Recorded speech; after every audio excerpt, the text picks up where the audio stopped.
En nuestro planeta parece haber una infinidad de lugares hermosos para visitar, con un mismo número de cosas espectaculares para admirar. Solo hace falta curiosidad para observar qué hay a su alrededor. El milagro de la naturaleza se manifiesta de muchas maneras, desde vistas impresionantes hasta los simples movimientos de una novilla. El objetivo de este programa es presentarles la extraordinaria diversidad de nuestro milagroso planeta azul para que puedan descubrir estas cosas por ustedes mismos. Hoy vamos a visitar 3 islas únicas: Madeira, Taiwán y Bali. A pesar de que estas islas están a miles de kilómetros de distancia, tienen algo en común. Las 3 islas fueron creadas por una antigua actividad volcánica que dio forma a paisajes con una belleza verdaderamente salvaje e increíble. Comenzaremos en Madeira, a varios cientos de kilómetros de la costa de África Occidental. Esta isla, todavía bajo el dominio de Portugal, va a deslumbrar totalmente al que la visite por primera vez. No dejarán de impresionarle los acantilados, las altas montañas y el clima único. De Madeira continuaremos a Taiwán. Aquí vamos a examinar de cerca a Taroko, uno de los desfiladeros más impresionantes del mundo. Terminaremos dirigiéndonos a la mística isla de Bali, donde descenderemos al cráter del Batur, un volcán monumental. Milagros de la naturaleza.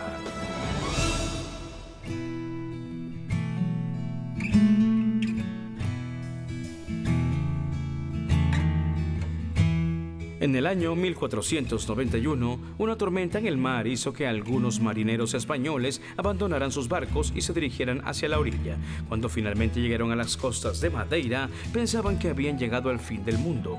Recuerden, en 1491 las personas todavía creían que el mundo era plano. Las nubes oscuras que reposaban en las cumbres de las altas montañas asustaron tanto a los exploradores medievales que creían que habían llegado a las puertas del Hades. Estaban, por decirlo así, reacios a acercarse a Madeira. Superaron su miedo y llegaron a esta bahía, donde está hoy la ciudad de Machico. Según la leyenda local, Machico le debe su nombre a Roberta Machico. Según la historia, ella y su amante se escaparon de Inglaterra, donde les prohibieron su relación amorosa. Esto supuestamente ocurrió 100 años antes de que los primeros navegantes portugueses llegaran aquí. Es difícil determinar si esa historia es real o ficticia. En cualquier caso, una estatua del capitán portugués Tristán Bastacheira, que dirigía la expedición portuguesa, está frente a la iglesia local.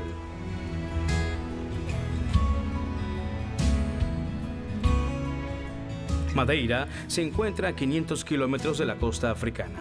Una erupción volcánica levantó la isla de las profundidades del océano.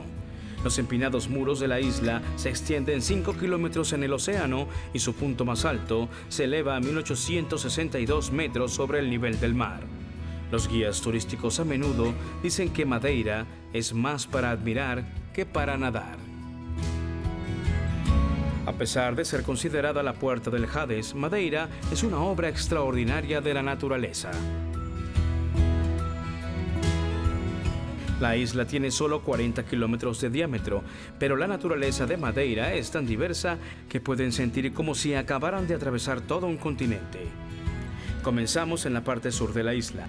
Aquí el acantilado Gabo Girão sobresale a 600 metros de altura sobre el mar.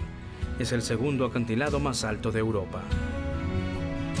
El semi-isla São Lourenço se extiende hacia el este.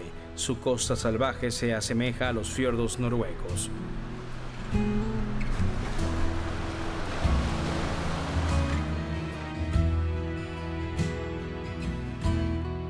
El interior de la isla es más salvaje todavía. La actividad volcánica formó una cadena montañosa encantadora. Su belleza es comparable a la de los Alpes o de las montañas rocosas.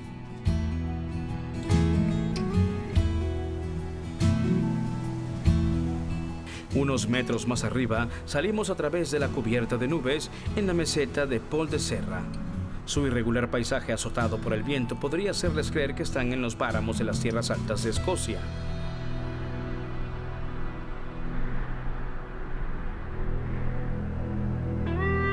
Los picos afilados que arrastran las nubes pasajeras representan el microclima específico de Madeira. El clima aquí es muy cambiante debido a las corrientes atlánticas y los fuertes vientos. Es por eso que los pronósticos del tiempo solamente tienen una precisión entre el 10 y el 30%.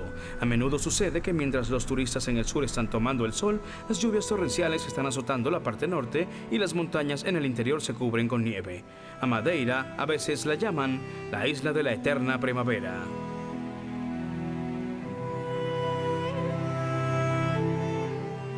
En el norte, en las zonas más altas, los lugareños buscan recolectar la lluvia. Los habitantes de Madeira hace mucho idearon un complejo sistema de canales de riego llamado levadas.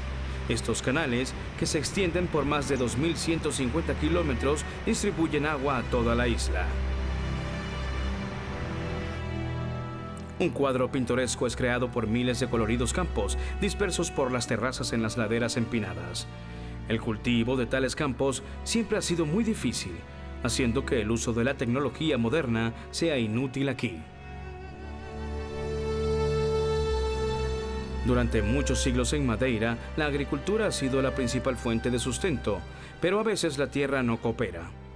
Para facilitar su capacidad de ocuparse de la tierra, las personas construyen estas pintorescas casas. Las pequeñas viviendas con techos de paja son portátiles. Así, cuando sea necesario, los campesinos podrán desplazarse fácilmente. Como resultado, los agricultores pueden hacer el tedioso pero necesario viaje a los campos apartados de difícil acceso.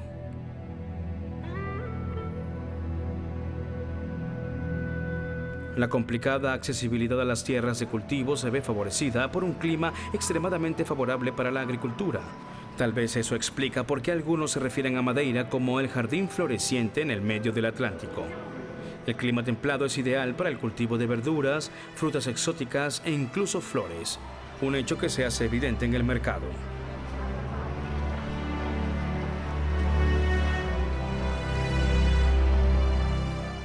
En la época de la Edad Media de los viajes marítimos expedicionarios, Madeira fue utilizada como una base naval. Los barcos se detenían aquí para abastecerse de alimentos antes de ir a tierras lejanas desconocidas. También llenaban sus barricas de vino. Al vino se le añadía una fuerte bebida alcohólica para evitar que se dañara en el clima caliente y en los viajes largos.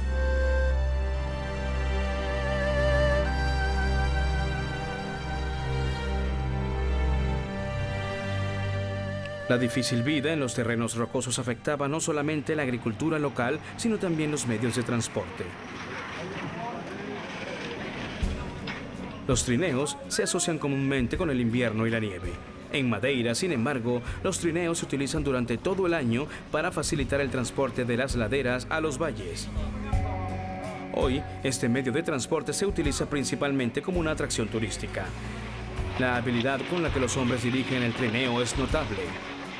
El trineo de mimbre se precipita cuesta abajo a una velocidad de 56 km por hora. Para controlarlo se requieren zapatos de cuero especiales, con suelas reforzadas y años de experiencia.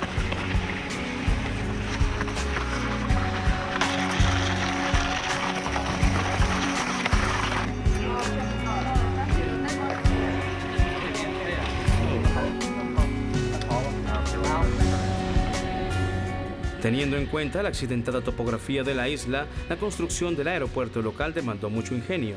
Dada la falta de superficies planas en la isla, la pista tuvo que ser construida de manera que sobresaliera por encima del mar. Esta construcción única se asemeja a un portaaviones gigante. Por lo tanto, los pilotos deben manejar los aviones con absoluta precisión. El más mínimo error podría resultar en una tragedia. Terminaremos la expedición de Madeira aquí en la parte superior del Pico Ruivo. Ahora vamos a continuar a la sombra de los marinos portugueses hacia Asia.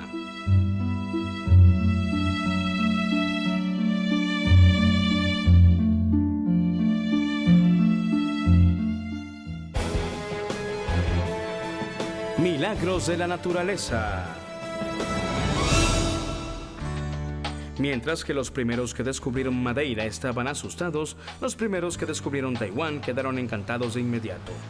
Cuando aterrizaron la llamaron con entusiasmo Ilha Formosa, que significa Isla Bonita en portugués. Durante varios siglos, Taiwán fue conocida en el mundo occidental solo por el nombre de Formosa. Hoy en día solo encontrarán ese nombre en viejos libros de historia o en cajas de té muy antiguas. Su nombre chino Taiwán no es menos poético y apropiado. Es sinónimo de una bahía adosada. Madeira y Taiwán tienen algo en común. Ambas son el resultado de una actividad volcánica. Se cree que Taiwán se formó hace unos 150 millones de años. Aquí, la Tierra sigue hirviendo bajo la corteza. Los restos de la actividad volcánica se encuentran en el Parque Nacional Yanmingshan, ubicado a solo unos pocos kilómetros de la ciudad capital de Taipei. Manantiales sulfúricos calientes suben a la superficie a través de las grietas en la corteza terrestre.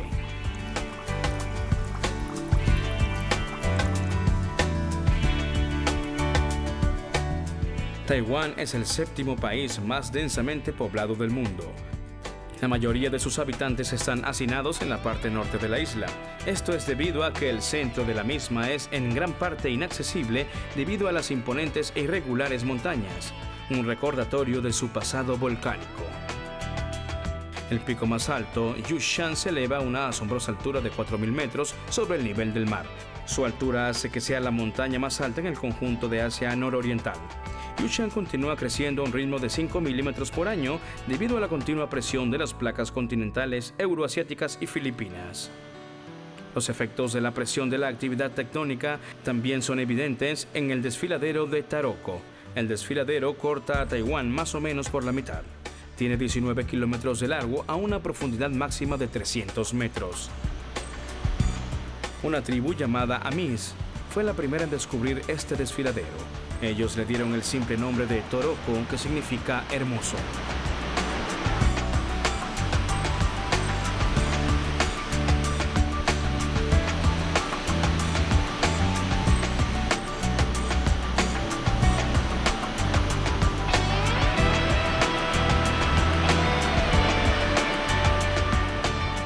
El camino imponente por el desfiladero fue construido en la década de 1950.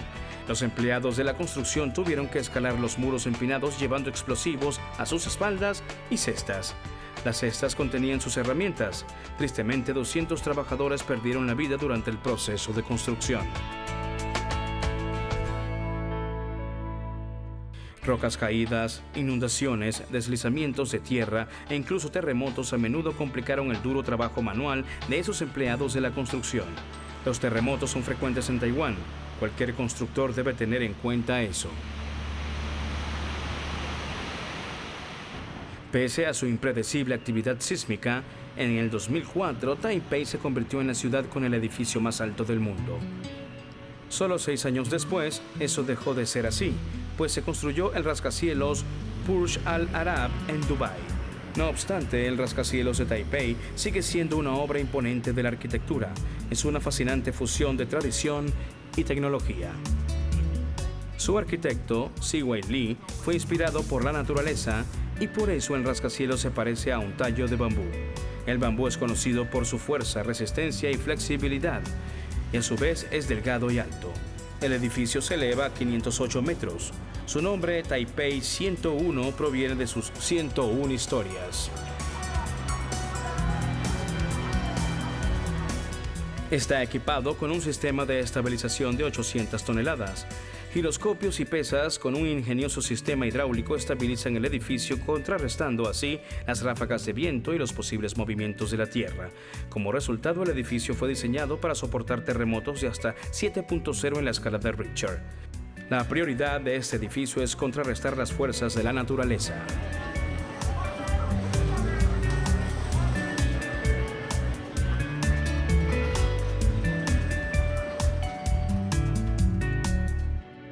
Desde la concurrida capital nos movemos de nuevo al centro de Taiwán. Cuidadas plantaciones de té adornan de forma diferente el paisaje montañoso. Beber té es un aspecto importante de la cultura taiwanesa. El té oolong, que se cultiva en las montañas de la zona, se encuentra entre los mejores y más caros tés del mundo.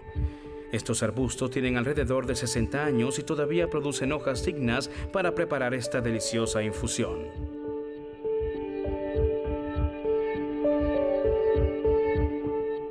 La niebla que se eleva desde el lago de Sol y Luna, la superficie de agua más grande de Taiwán, tiene un impacto enorme en el sabor y la alta calidad del té.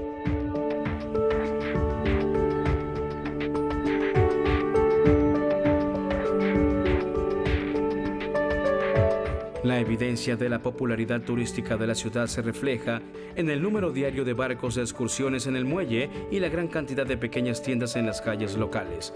Pero es costumbre en Taiwán que lo viejo y lo nuevo, lo antiguo y lo moderno existan en paz, uno al lado del otro. La industria turística en auge no altera de ninguna manera el modo de vida local.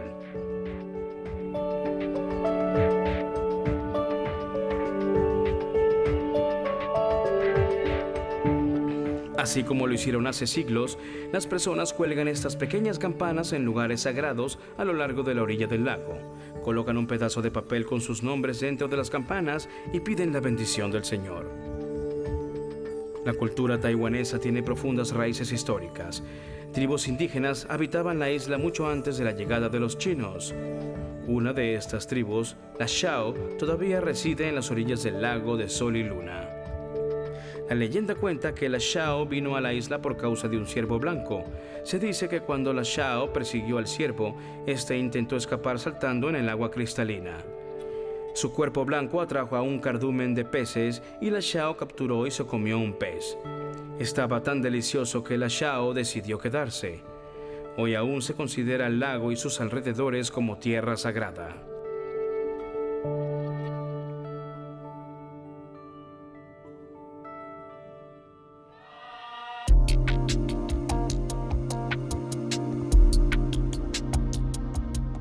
La gente de Bali adora profundamente a los árboles. El baniano es un árbol considerado sagrado. Se percibe como un símbolo de la inmortalidad y la reencarnación. Los brotes largos salen desde sus robustas ramas y llegan al suelo, donde se arraigan y se forman troncos secundarios. Así el árbol crece continuamente y se rejuvenece.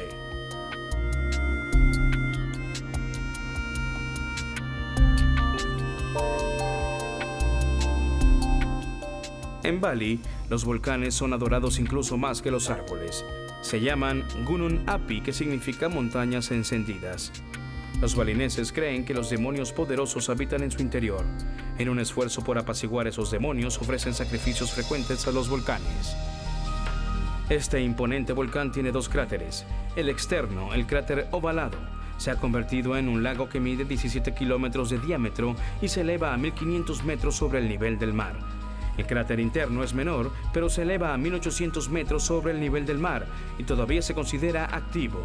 Su última erupción fue en 1994.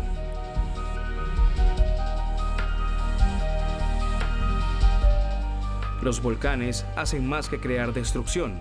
La lava expulsada durante las erupciones se convierte con el tiempo en suelo increíblemente fértil. Además, las nubes se acumulan alrededor de los picos de los volcanes, asegurando suficientes precipitaciones. En el caso de Batur, el lago en su cráter se suma al microclima fértil.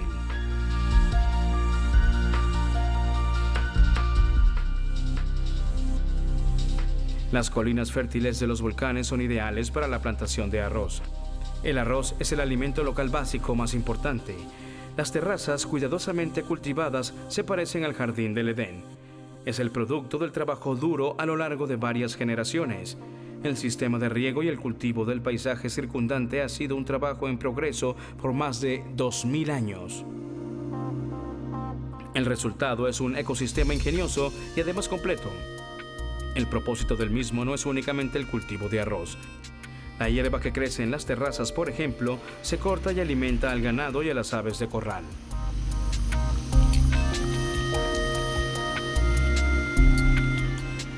Los agricultores balineses utilizan el sistema de agua del cultivo del arroz. Este sistema es más rentable y al mismo tiempo más fácil en el campo.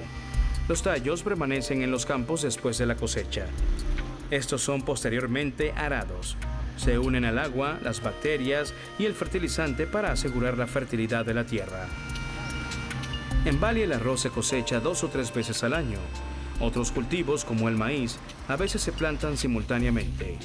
Todo el pueblo participa en la cosecha manual. Es parte de un ritual en el que la bendición de la cosecha se combina con el agradecimiento a la diosa del arroz, Dewi Sri. El pueblo balinés busca vivir en simbiosis con la naturaleza. Ellos son conscientes de su responsabilidad con el medio ambiente en el que viven. A través de rituales diarios expresan su gratitud por los dones de la naturaleza. El clímax de su estilo de vida religioso se alcanza durante las festividades del templo. La preparación del ritual de adoración del árbol está en plena marcha en un templo cerca de la ciudad de Tampaskirin. Las mujeres preparan muchas cestas para el sacrificio. El arroz es un producto esencial del sacrificio. Se ofrece a los dioses en una forma cónica que simbolizan una montaña cósmica. Los granos individuales de arroz representan animales, plantas y personas. El sacrificio retrata la interconexión de la vida terrenal con el universo y los dioses. Aquí se está coloreando la masa de arroz. Los aldeanos crean todo tipo de decoraciones festivas con la masa. Las creaciones se fríen en aceite de coco muy caliente y cuando están listas se colocan juntas, haciendo así intrincados adornos con motivos espirituales.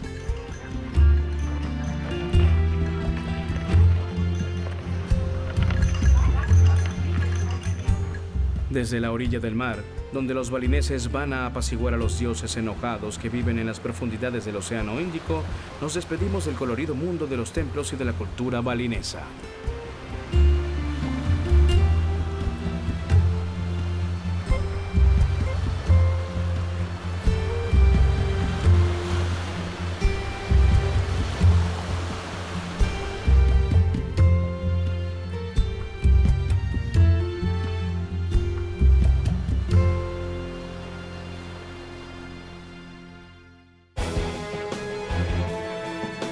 Milagros de la naturaleza.